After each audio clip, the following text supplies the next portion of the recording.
Hello everyone, good morning.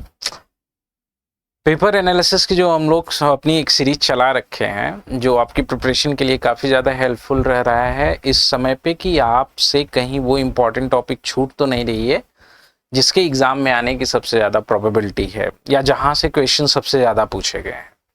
तो उसी में अब हम लोग इनऑर्गेनिक केमिस्ट्री के कोऑर्डिनेशन केमिस्ट्री के बारे में बात करेंगे। अगर हम कोऑर्डिनेशन केमिस्ट्री का एग्ज़ाम में वेटेज के बारे में अगर डिस्कस करें तो 20+ मार्क्स के क्वेश्चन आते हैं। मतलब इनऑर्गेनिक केमिस्ट्री जो आपकी 100 to 105 मार्क्स की पूछी जाती है, उसमें 20 to 25 मार्क्स की कोऑर्डिनेशन केमिस्ट्री पूछी जाती है। इस पॉइंट ऑफ व्यू से कोऑर्डिनेशन केमिस्ट्री आपके एग्जाम के लिए काफ़ी ज़्यादा इंपॉर्टेंट है, one of the most important topic. बिना कोऑर्डिनेशन केमिस्ट्री किए अगर आप चाहें कि आपका सिलेक्शन हो जाए तो वो बहुत मुश्किल है। तो कोऑर्डिनेशन केमिस्ट्री में सबसे ज़्यादा सवाल कहाँ से पूछे गए हैं, किन चैप्टर से, किन टॉपिक को आपको सबसे ज़्यादा फोकस करना है, कौन से सब टॉपिक को आपको सबसे ज़्यादा फोकस करना है, उसके बारे में हम लोग डिस्कस करेंगे। तो चलिए आइए स्टार्ट करते हैं। जैसे बेसिक से हम पहले बात करेंगे कि आप अपनी जो फर्स्ट यूनिट्स हैं उनको आप कहाँ से क्या पढ़ना चाहते हैं या क्या नहीं। तो देखिए, पहले अगर हम लोग चैप्टर्स के बारे में बात करें तो नॉमेनक्लेचर और आइसोमेरिज्म, यहाँ से बहुत ज़्यादा क्वेश्चन नहीं पूछे गए हैं। फिर भी आप नॉमेनक्लेचर को एक बार जरूर देखिए, क्योंकि हो सकता है 2 मार्क्स में क्वेश्चन यहाँ से पूछा जा सकता है। बट आइसोमेरिज्म के बारे में बात करें तो नॉमेनक्लेचर से कहीं ज़्यादा इंपॉर्टेंट है। तो अगर हम नॉमेनक्लेचर के रिस्पेक्ट में बात करेंगे तो आपको थोड़ा सा सबसे ज़्यादा जो फोकस्ड रहना है वो आयुपैक नॉमेनक्लेचर। अगर आप देखेंगे तो 2018 में आपसे आयुपैक नॉमेनक्लेचर का क्वेश्चन पूछा गया है। एक बार आप उसे थोड़ा टाइम देके एक बार पढ़ जरूर लीजिएगा, क्योंकि हो सकता है 2 मार्क्स में क्वेश्चन आ जाए। आइसोमेरिज्म में बात करें तो आपको जितने भी आपके आइसोमेरिज्म्स हैं कोऑर्डिनेशन कंपाउंड के, खास करके स्ट्रक्चरल, ज्योमेट्रिकल एंड ऑप्टिकल, एक बार आयोनाइजेशन आइसोमर से भी क्वेश्चन पूछा गया है। सिस, ट्रांस, फैशियल एंड मेरिडोनियल, ये सब आपको पहचानने बहुत अच्छे तरीके से आना चाहिए। साथ ही साथ पॉसिबल नंबर ऑफ आइसोमर्स से रिलेटेड जो क्वेश्चंस पूछे गए हैं उन पे भी आप फोकस्ड रहें। उसमें भी सबसे ज्यादा इंपॉर्टेंट जो है वो ऑप्टिकल आइसोमर से रिलेटेड है। तो आइसोमेरिज्म आपके लिए इंपॉर्टेंट है। इसके क्वेश्चन आपके 4 मार्क्स में भी आ सकते हैं और 2 मार्क्स में भी आ सकते हैं। 2015 में अगर आप देखेंगे तो पॉसिबल ऑप्टिकल आइसोमर्स पूछ रखा है। और उसके बाद अगर हम लोग बात करें 2023 में तो ionization isomers and number of isomers के रिस्पेक्ट में सवाल पूछ रखा है। साथ ही साथ आपको कंपाउंड दे दिया जाता है और उसमें ये भी पूछ दिया जाता है कि कौन सा कंपाउंड ऑप्टिकली एक्टिव है और कौन सा कंपाउंड ऑप्टिकली इनएक्टिव है। तो आइसोमेरिज्म इंपॉर्टेंट चैप्टर में से एक है जिसके क्वेश्चन आपसे एग्जाम में पूछे जा सकते हैं। उसके बाद अगर हम लोग डिस्कस करें तो थ्योरेटिकल पोर्शन पे आते हैं। जैसे आप कोऑर्डिनेशन केमिस्ट्री पढ़ रहे हैं तो कोऑर्डिनेशन केमिस्ट्री में आप बेसिकली 4 थियरी पढ़ते हैं: Werner theory, valence bond theory, crystal field theory and ligand field theory. Werner theory बहुत ही बेसिक्स है। वर्नर थियरी भी आप एक बार जरूर देख के जाइएगा। इसमें इफेक्टिव एटॉमिक नंबर रूल से रिलेटेड क्वेश्चंस जो है वो पूछे जा सकते हैं। और खास करके आइडेंटिफिकेशन, जो 18 इलेक्ट्रॉन कॉम्प्लेक्स के आइडेंटिफिकेशंस के जो क्वेश्चंस हैं वो आप ऑर्गेनोमेटिक्स में भी पढ़ते हैं। उसके बाद वैलेंस बॉन्ड थियरी जो है वो आपके लिए इम्पॉर्टेंट है। वैलेंस बॉन्ड थियरी के बेस पे आप स्ट्रक्चर के बारे में बता सकते हैं। आप उसका एप्लीकेशन यूज करके उसके ज्योमेट्री, शेप के बारे में डिस्कस कर सकते हैं। आप हाई स्पिन और लो स्पिन के बारे में भी डिस्कस कर सकते हैं। उसके बाद हम अगर बात करें इंपॉर्टेंस की तो crystal field theory one of the most important, बहुत भर भर के क्वेश्चन क्रिस्टल फील्ड थियरी से पूछे गए हैं। खास करके डी ऑर्बिटल स्प्लिटिंग के। डी ऑर्बिटल स्प्लिटिंग आप सभी जितनी भी आपकी ज्योमेट्री हैं उसमें, जैसे octahedral, tetrahedral, square planar, trigonal bipyramidal, pentagonal bipyramidal, trigonal planar, इनमें जो ऑर्बिटल की रिलेटिव एनर्जी है, क्या किसके एनर्जी ज़्यादा किसकी एनर्जी कम, इनकी एक चार्ट समरी आप ज़रूर बना के उसकी स्टडी कर लीजिए, क्योंकि इनसे सवाल आपसे पूछे जा सकते हैं।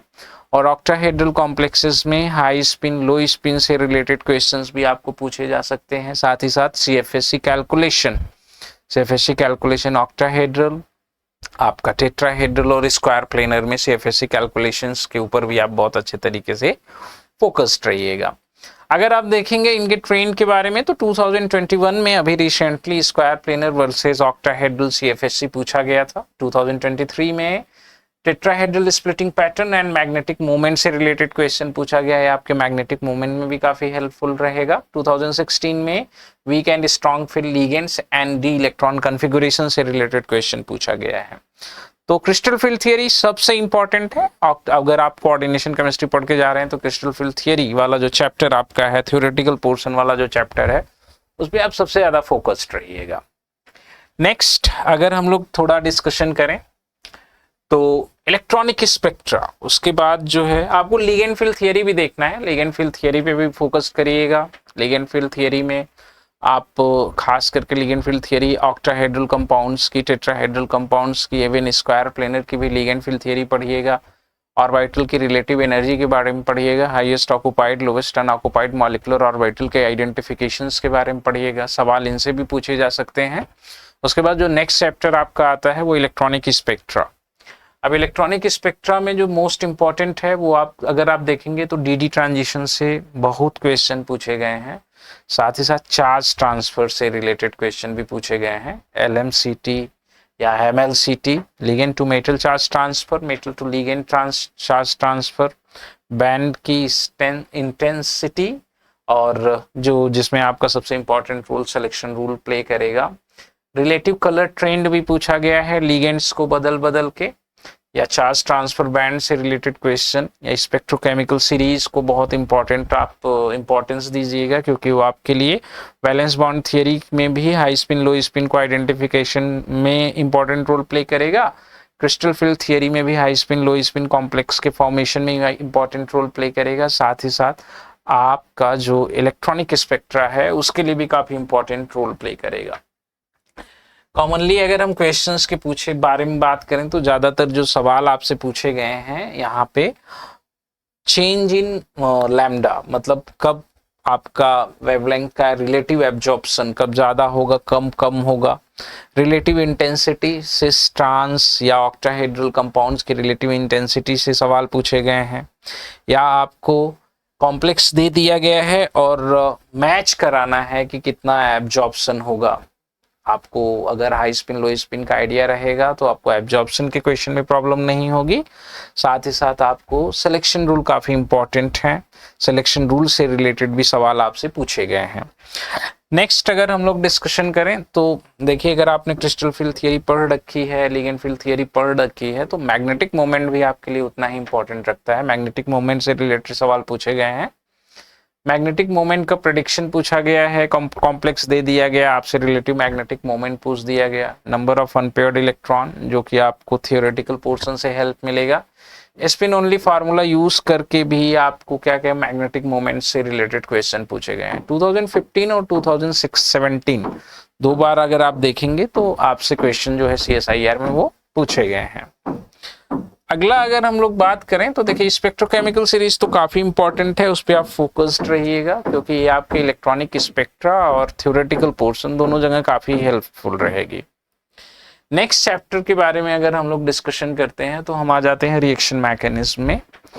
रिएक्शन मैकेनिज्म में जो सबसे पहले है वो stability and stepwise formation constant. Stability, kinetic stability, thermodynamic stability, kinetic lability, thermodynamic lability, इन सारी चीज़ों पे बढ़िया से फोकस्ड रहिएगा। कंपाउंड के डिफरेंट जो भी आपके डीएन इलेक्ट्रॉनिक कॉन्फ़िगरेशन के कंपाउंड हैं, किसके साथ वो काइनेटिकली ज़्यादा स्टेबल है, किसके साथ कम स्टेबल है, किसके साथ थर्मोडायनेमिक स्टेबिलिटी ज़्यादा है, किसके साथ कम है, इन पे आप बढ़िया से इंपॉर्टेंट, मतलब बढ़िया तरीके से आप इनका रिवीजन करिएगा। चिलेट इफेक्ट काफ़ी इंपॉर्टेंट है, जो उसकी थर्मोडायनेमिक स्टेबिलिटी से रिलेटेड रहेगा, उस पर भी आप फोकस्ड रहिएगा।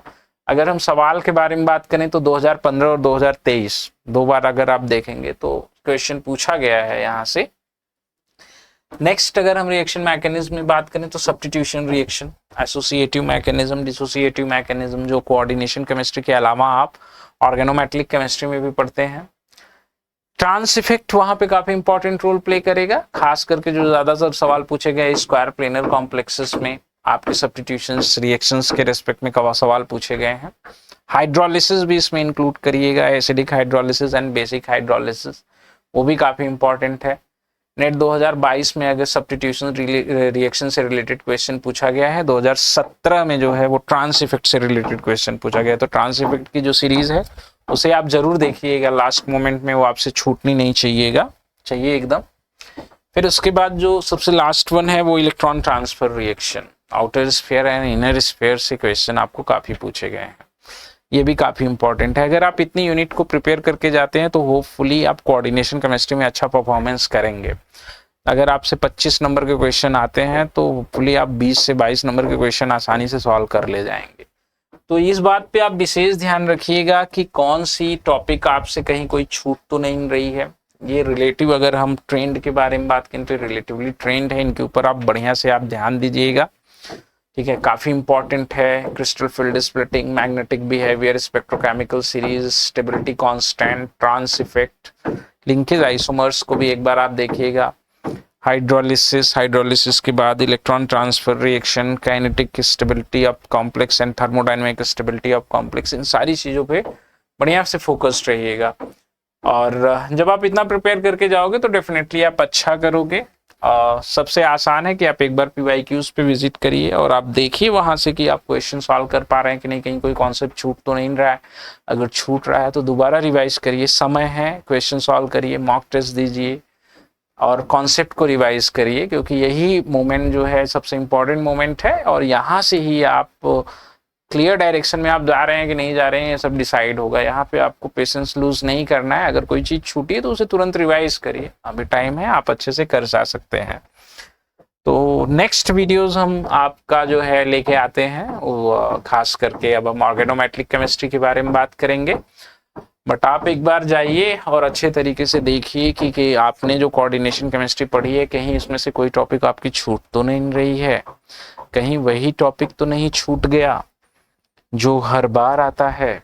इस बात पे विशेष ध्यान रखिएगा, क्योंकि जो हर बार आता है उसको मोस्ट ऑफ लोग पढ़ते हैं, और जो मोस्ट ऑफ लोग पढ़ते हैं वो टॉपिक कंपटीशन की होती है। पता चला आप छोड़ के जा रहे हैं, बाकी लोग पढ़ के आ रहे हैं, वो क्वेश्चन सॉल्व कर लेंगे, आपसे क्वेश्चन छूट जाएगा और यहीं पे आप कंपटीशन में बाकी लोगों के कंपैरिजन में बाहर हो जाएंगे। तो एक बार एनालिसिस करिए, अपनी प्रिपरेशन को मॉनिटर करिए, जो चीज़ें छूटी हैं उन्हें आप बढ़िया से प्रिपेयर करिए और अपना ग्राफ तुरंत ऊपर लेके जाइए और JRF पाइए। ठीक है, मिलते हैं नेक्स्ट वीडियो में आपकी नेक्स्ट टॉपिक के साथ, जहाँ पे हम लोग डिस्कस करेंगे कि इसमें आपको क्या पढ़ना है क्या नहीं पढ़ना है। वीडियो जैसा लगे आप इसे लाइक शेयर सब्सक्राइब जरूर करिएगा। बाकी अपने दोस्तों के साथ भी इस वीडियो को शेयर करिए, एक क्वेश्चन बनेगा एग्जाम में आपका, तो शेयर करिए और बाकी लोगों का भी कल्याण करिए। बाकी लोगों के कल्याण के बारे में सोचेंगे तो भगवान आपका खुद ही कल्याण करेंगे। मिलते हैं नेक्स्ट वीडियो में। Okay, bye bye.